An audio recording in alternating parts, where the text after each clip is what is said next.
Welcome to Get Over It, the Consciousness Transforming Podcast for exceptional 21st century living.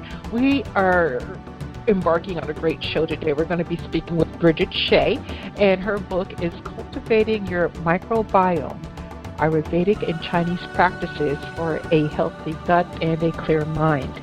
And folks, this book really provides a clear understanding of how our systems work in the body, how they either help or not help each other. And once you have an understanding of that, you can really start to map out a path of healing. So I was very excited when I read this book, and I'm even more excited to bring Bridgette to you to share her information. Now, the information shared on Get Over It uses intuitive and pragmatic insight to help you shift your consciousness to break through the blocks and release energy that is no longer needed. Yes, we're going to help you let go of the BS that is holding you back.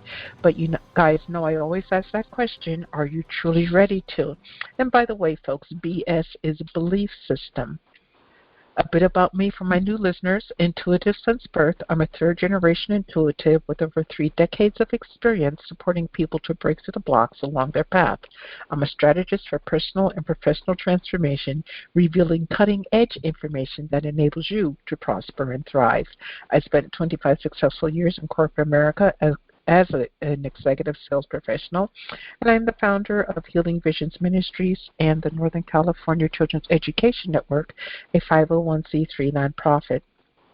I also authored 2 books. I provide consultations and healings in all areas of life that heal the mind-body-spirit connection, allowing you to live your very best life. My clients tell me that I keep it real while providing them with accurate information to assist them along their journey as a spirit living a human existence, but they also say, if you really don't want to know, don't ask Monique.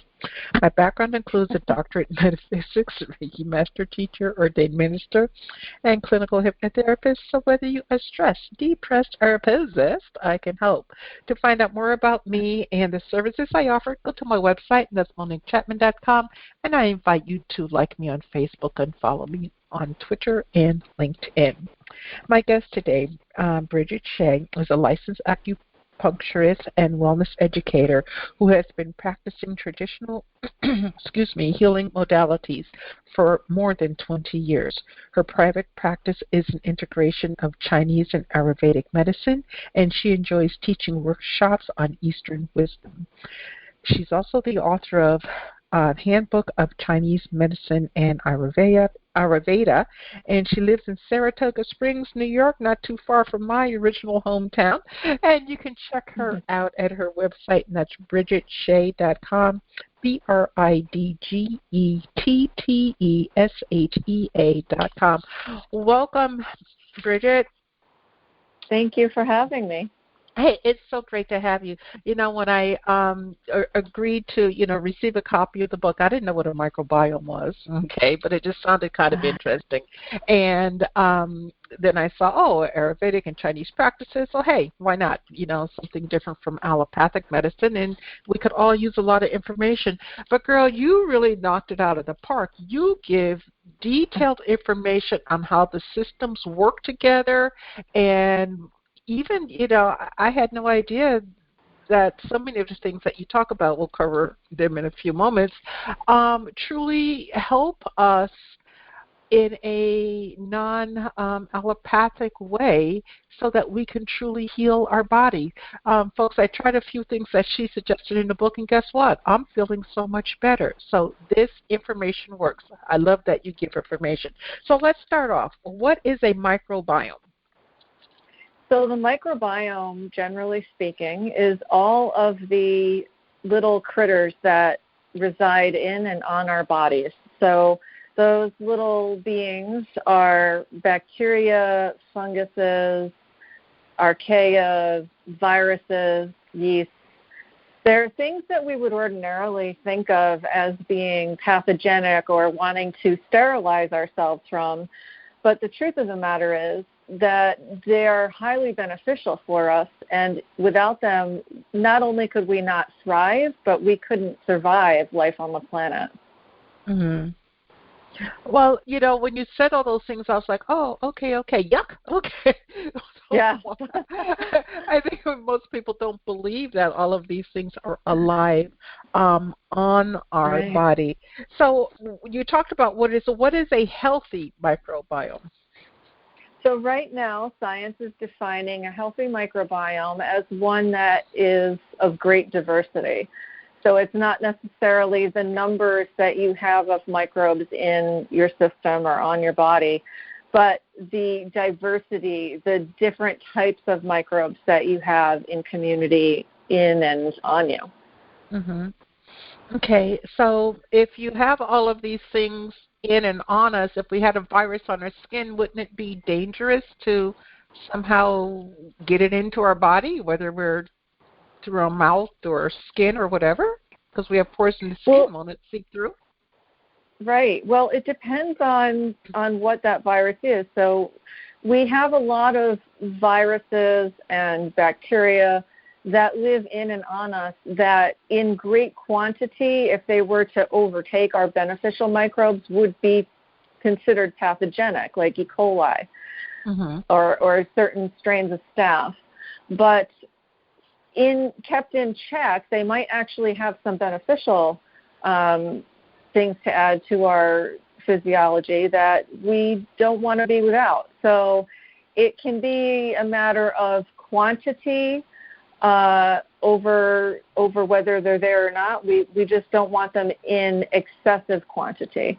And then if you have things like really virulent, potent viruses that can easily get through the defenses of the other members of our microbiome or through our immune system, then those things can be an issue, like Ebola, for example, or a large dosage of coronavirus. But in terms of generally speaking in everyday terms, we actually want to be exposing ourselves to regular quantities of microbes in our environment. So we want to get out of the house. We want to get into nature. We want to be breathing fresh air, be around trees and animals and pets and garden and things like that, because that helps to replenish our beneficial microbes that actually help to train our immune system and enhance our immune system.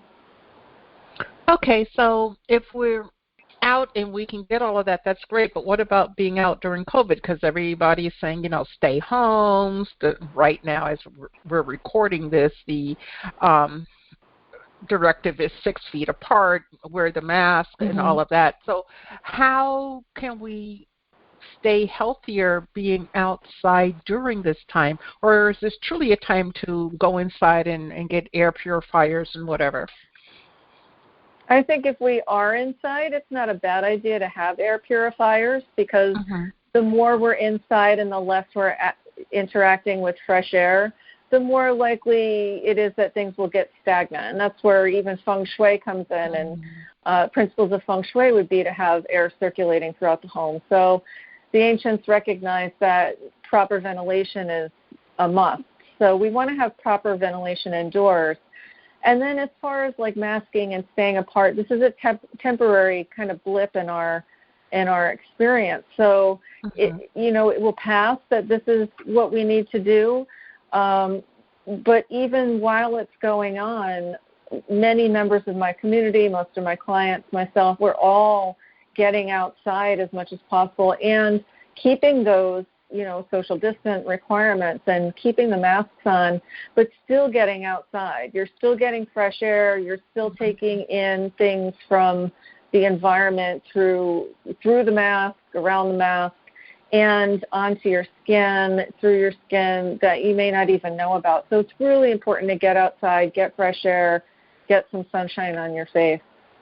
Okay, every now and then I love to go outside when it's a windy day, and I like the wind to cleanse my body. Now I have on some clothes because I don't want to scare my neighbors if they peek over the fence.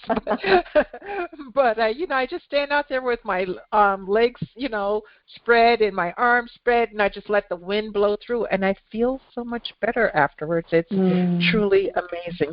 Now, in your book, you say that the mouth is a reflection of what is going on in the rest of the body. What do you mean by that?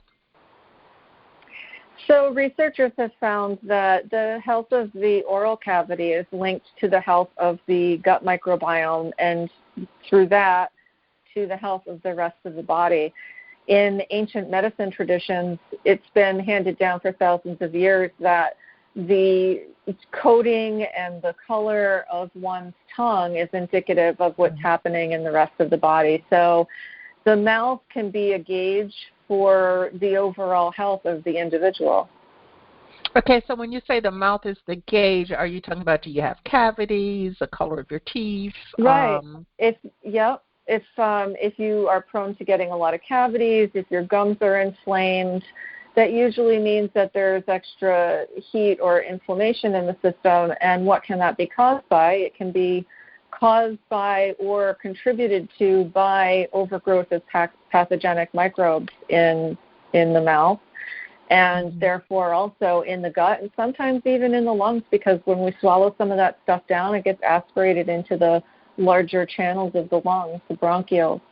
And then the tongue body itself indicates whether there is heat or inflammation in the system, whether there's a lack of quality of red blood cells, and whether there is an overgrowth of microbes that may be inhibiting circulation or even creating brain fog.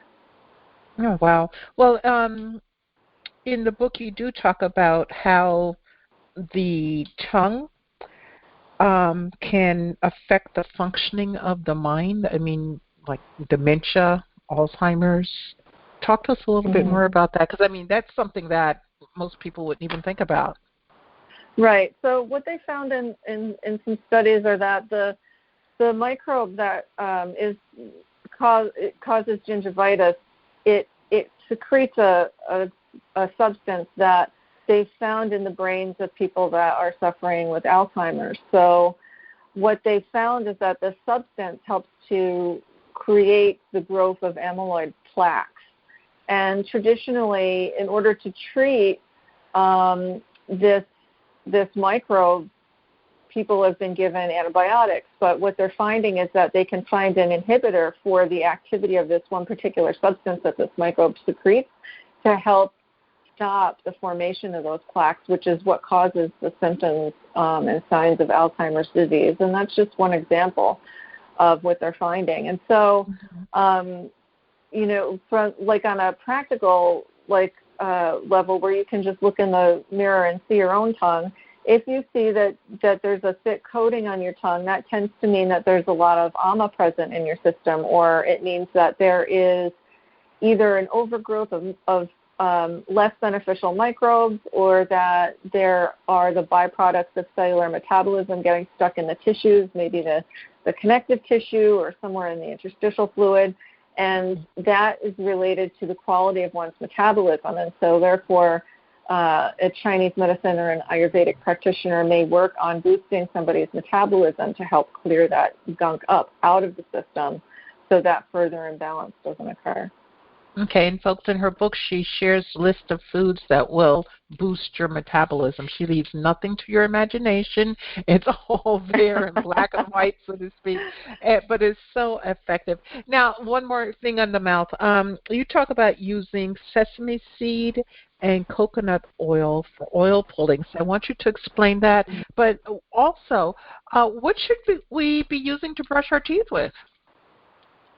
Okay, so with regard to oil pulling is a practice in Ayurvedic medicine, which is the traditional medicine system of India. And with oil pulling, what we do is we take a small bit of oil, usually sesame oil, and we swish it around the mouth for a couple of minutes and then spit it out. And then we grow that couple of minutes to expand to about 20 minutes. Every day. And what they found is that it reduces cavities, and it helps to brighten the complexion. It helps to pull toxins from the surrounding tissue into the mouth for evacuation, which is through spitting, and fat-soluble toxins because it's an oil. So a lot of people have kind of jumped on the bandwagon with oil pulling and are using just coconut oil. And I encourage them, if they really feel like they need to use coconut oil, to combine it with sesame oil, because coconut oil in Ayurvedic terms is more congealing, and we don't want to, it's like putting ice on something that's chronic. You don't want to freeze it up. You want to loosen it up and melt it, and so it can come out of the tissue. And so sesame oil is more warming and enhances that ability for the body to detox. And also, if somebody's practicing oil pulling and it's not feeling right to them, I encourage them to stop, because there are instances where it is counterindicated, like if someone has an abscess, for example. So that's the deal with oil pulling. And the other thing is that most natural substances, things that are not processed or refined, those types of things tend to be really great food for the beneficial microbes in our bodies. So the sesame oil actually serves as a food for the beneficial microbes that keep the oral mucosa and the teeth healthy.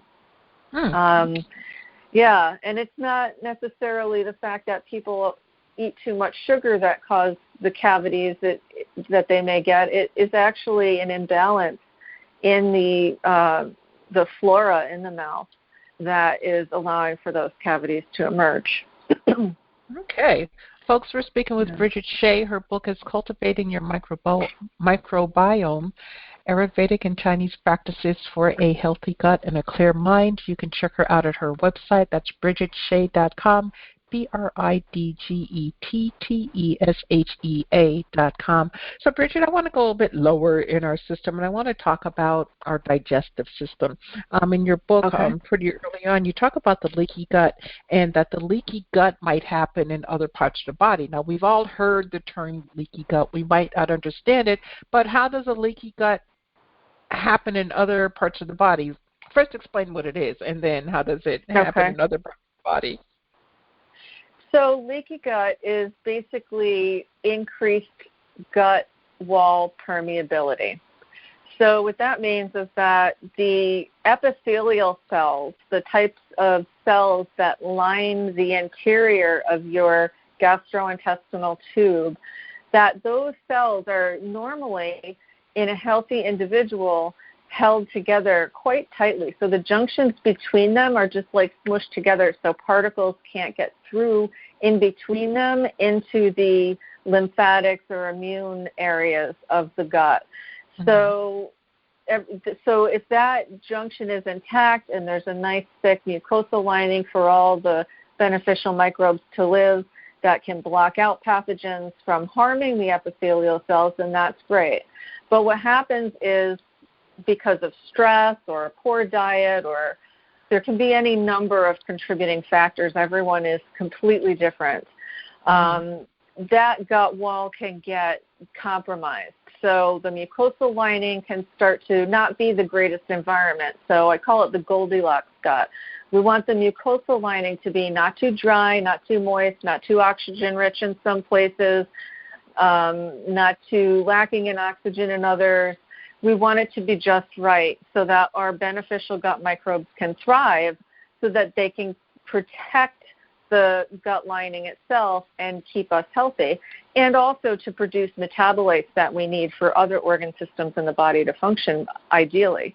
And so when there is some kind of a breakdown in that mucosal lining, whether it's because it gets too dry or it gets too thinned out for whatever reason, then those cells that line the gut wall are not adequately protected and nourished and moistened and held, and they can start to move apart from one another.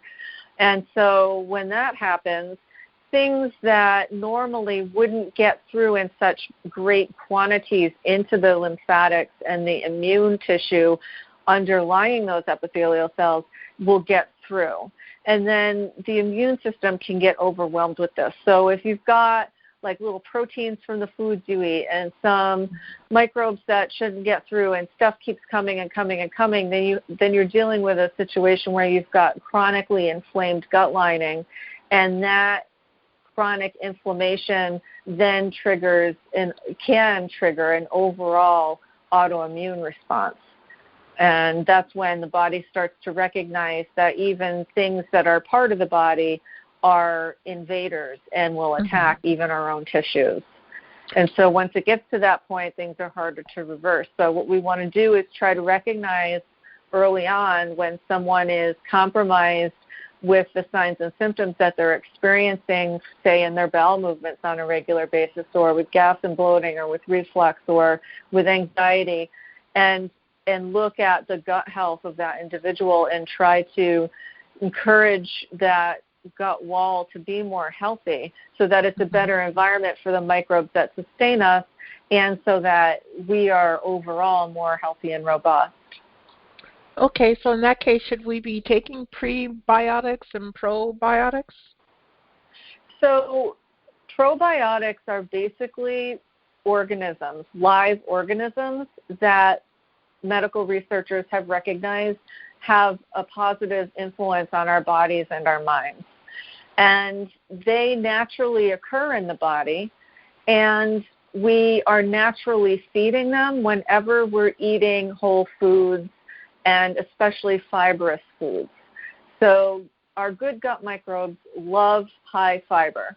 So that doesn't necessarily mean to just take some psyllium husk and eat a keto diet or something. What it means is to have a great variety and diversity of whole foods in our diets, and not leaving out any food groups unless medically necessary, so that we can feed the greatest diversity of good microbes in the gut. And that's what prebiotic means. Prebiotic is the food for our naturally occurring probiotics, the microbes that naturally live inside of us. And so we can take probiotics, but if one is not suffering from any skin issues or joint aches or digestive concerns, or, just feels pretty healthy overall, then there's no reason to start taking probiotics. But if it depends on the situation. If someone has small intestinal bacterial overgrowth, we don't necessarily want to give them too many prebiotics or too many probiotics, if any at all, because that can actually exacerbate that condition. So it's always good to talk with a practitioner who knows about gut health before really diving into any one protocol. Yeah, you might do yourself more harm than your intended good. Now, we're, smack dab in the middle of COVID, and, states are opening up and people are doing whatever they want to do. But one of the symptoms of at least the long haulers of COVID is lack of taste. And in your book, you talk about how taste and digestion is combined. So talk to us more about that, because I think that a lot of people don't even realize. Right. So when we, as Westerners, look at a healthy diet, what we're looking at is the food pyramid that's been put out, with so many grains and so much meat and all that. But from an Eastern standpoint, they look at taste. So they look at incorporating each of the tastes into every meal: sweet, sour, salty, pungent, astringent, bitter, all of the tastes. And so you'll see, if you've ever gone to a restaurant that serves Indian cuisine, for example, you'll see that they have pickled things, and then they have a little bit of yogurt, and then they'll have many different types of vegetables and seasonings, and all of those things are there on the plate or there at the buffet for you to be able to get all of the 5 tastes in each meal. And so each taste is stimulating to certain fluids in the body and certain organ functions. And so what a traditional medicine practitioner can do is they can alter the amount of taste in a client's body. They can alter the amount of how much of one taste someone is getting or not getting to affect a positive result in their physiology. Okay. Now, the one thing you talked about in my book, which actually just blew me away, and that is phlegm. You call phlegm misting of the mind. So talk to us about that in regarding mental and emotional imbalances. Yeah, so like when the metabolism is out of whack, and it doesn't have to be like our gut digesting things, it can be even cellular metabolism. When any aspect of our metabolism goes off balance, from an Eastern medicine perspective, we don't look at the body and the mind as separate entities. We look at how they affect each other and how influencing one can affect the other. So they're a whole. So when we look at an organ, for example, we don't just look at the liver. We look at how much one person is experiencing on one end of the spectrum an ability to go with the flow in life, and at the other end of the spectrum, perhaps rage outbursts or a lot of anger and irritation and frustration. Because those things, those emotional states and states of being are a direct reflection from an Eastern medicine standpoint on the healthy functioning of that organ system, and each organ system has different emotional states associated with it. So if any aspect of the metabolism is out of balance, then there can be this accumulation of what we might refer to more as phlegm, but is called ama in Ayurvedic medicine. It's called dampness or phlegm in Chinese medicine, and it's phlegm misting the mind that they're experiencing. When someone is suffering from a diagnosed mental, like a whole salt, it's sodium chloride, not just the sodium. A lot of times what happens is in the Western diet, people will end up ingesting a lot of sodium, and that's actually not good for the gut microbiome. What we want is to have sodium chloride, and the salts that provide that are more natural. Himalayan salt, rock salt, even some sea salt is good. But I tend to lean toward Himalayan salt, and that's what I recommend for most of my clients. Does the Himalayan salt or the black salt that you talk about, the black Himalayan salt, have a different taste, and should we use less, more? The average daily intake suggested, I think, is about 1,500. I can't remember exactly, but I think that's what it is. So that's something that can be looked up online to see how many milligrams that you're getting. But when you taste it, like if you've ever had like a canned soup or something, sometimes it doesn't actually taste or feel like there's a lot of salt in it. Right. But when you look at the label, it's like 39% of what your daily allowance is. And that's because the chloride isn't in it. And the chloride is what gives it that salty flavor that, like we mentioned before with the taste, is necessary for certain aspects of our microbiome and of our tissues for nourishment. Okay. All right. So I want to switch gears to another hot topic that, people are all up in arms about, and that's the oils that we use. A lot of people say, well, olive oil is good. I actually had a doctor tell me, hey, Monique, use canola oil in your cooking. And in your book, you say canola is a big no-no. Talk to us about that. And then what type of oil, if any, should we be using? Right. So canola oil, generally speaking, is incredibly processed, and it's made from a plant that has been used to create like oil for lubricating machine parts. And canola oil might be low in saturated fat, but it's not low in irritation to the gut lining. And so it's really heavily processed, and generally speaking, in traditional medicine, we try to stay away from things that are overly processed. So if it's in a box or a can or prepared, chances are, you want to try and avoid it.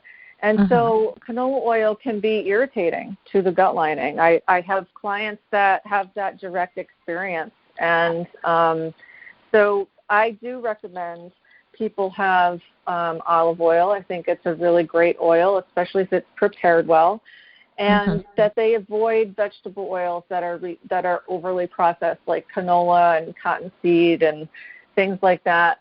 I have clients that actually have physical reactions that they recognize from those things because they're at a point where their sensitivity level is so high. And so if none of us want to get to that point where we're sensitive to too many things. So you want to start to take these things out that can be irritants, sooner than later, so that there aren't issues that develop. But canola oil was heavily marketed for some time, and like you said, it's still recommended, but I don't recommend it because I recognize it as a heavily processed food. Okay, so what oil should we be using besides olive oil? Say, I know frying isn't healthy, but if you want to fry something, right.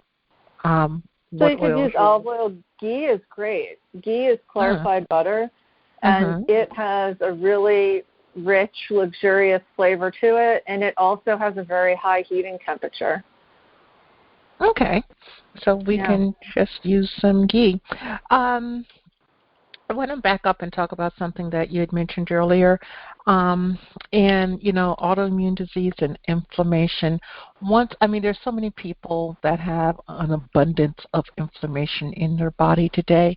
Is there any way to reverse that tide? I think that we can definitely take the edge off, and I have seen it reverse in people. It takes a lot of dedication and diligence. It takes paying attention to one's body and following very simple traditional guidelines that maybe your great-grandmother may have recommended to you. Eating at certain times of the day, not eating at others, having, generally speaking, whole cooked meals, not eating raw foods all the time, not omitting food groups that you don't need to omit unless it's medically necessary, getting adequate sleep, getting adequate fresh water, getting fresh air and exercise. These are all things that are part of the lifestyle. In ancient Greece, where the word diet comes from, they had a word dieta, and it meant anything that you do. And a diet was only prescribed for people that were sick. And so that's like a very different context than the word we use today. Today a diet is something that gets, some people are going through, diet to diet to diet, and there's really not even anything that's wrong with them, really. And so it's best not to diet unless you actually have to, and to instead focus on lifestyle and be more in harmony with your natural rhythms and the natural rhythms of nature and the seasons. Okay. Now, when we go to your website, BridgetteShea.com, what are we going to find there besides your books? Well, you'll find my books. You'll find my upcoming events. So I have a seasonal cleanse I do every spring and fall. And then immediately following the seasonal cleanse, I have a 21-day Ayurvedic lifestyle challenge, which is a support for people that do want to try incorporating more natural rhythms into their daily life. And I also offer ongoing meditation classes and energy medicine classes. And I'm working on a line of healing jewelry that will be up there soon. So there's lots of really helpful stuff. And then also I have a YouTube channel for Ageless Healing Arts, and I post little informative videos about tongue scraping is one, and I also have some meditations up there, some guided meditations, so those have been helpful for people. Okay. Now, you mentioned the cleanse, which is actually in process as we are speaking right now. Can someone still join the cleanse at this point as of the 31st of March and then do the 21-day challenge, or do you have to do the cleanse first? I'm flexible with the way people do that. So it is possible, since it's still going to be like close to springtime, for them to start the cleanse at that time. And then they could even do the challenge at the same time and integrate them both, or do the cleanse after. It's really a matter of preference. But I'm really flexible with when people do the cleanse around that equinox, because, you might have like a major event you're going to go to and you want to eat everything on the buffet, and so that's not a great time if it falls smack in the middle of the cleanse. Exactly. Yeah, so I work with people with that. And again, there'll be another one in the fall, so that's always an option too. Okay, well, folks, check it out. I'm very interested in 21-day challenge that starts April 8th through April 23rd, and that's available online, correct? Correct. Everything's online right now because of COVID. Yeah. And, folks, you have a wonderful opportunity to, heal yourself. And at the very least, go check out the blog that she has. She has a wonderful blog on salt, sodium, and the microbiome that will open your eyes, to say the least. And then you can also check out what she has to say about the coronavirus. Bridgette, our time has gone so quickly, and I truly appreciate every ounce of information that you've shared with us. What parting pearl of wisdom would you like to leave with the audience today? I would like to just tell people to pay attention to that little nudge you get, to that odd craving for something that you don't usually eat. If you're walking through the farmer's market or the grocery store and something catches your eye in the produce section, try it out. Those little hints and nudges we get kind of beneath our ordinary awareness are oftentimes messages that our body is sending us to help keep us balanced. And listening to those, listening to yourself, if you feel like the latest superfood trend is not right for you, then you're probably right. So I always encourage people to listen to that little inner voice because it's really powerful and it is trying to guide us toward well-being. Okay, very well said. Well, Bridgette, thank you for your time and your attention today. I greatly appreciate it. Thank you for having me. It was a lot of fun. Oh, you're welcome. And to the audience, thank you for joining us. And everybody, I want you to remember that the most important choice that you can make is what you choose to make important. Consider making the masterful choice of cultivating your microbiome. Abundant blessings, light, and love to all. Agape.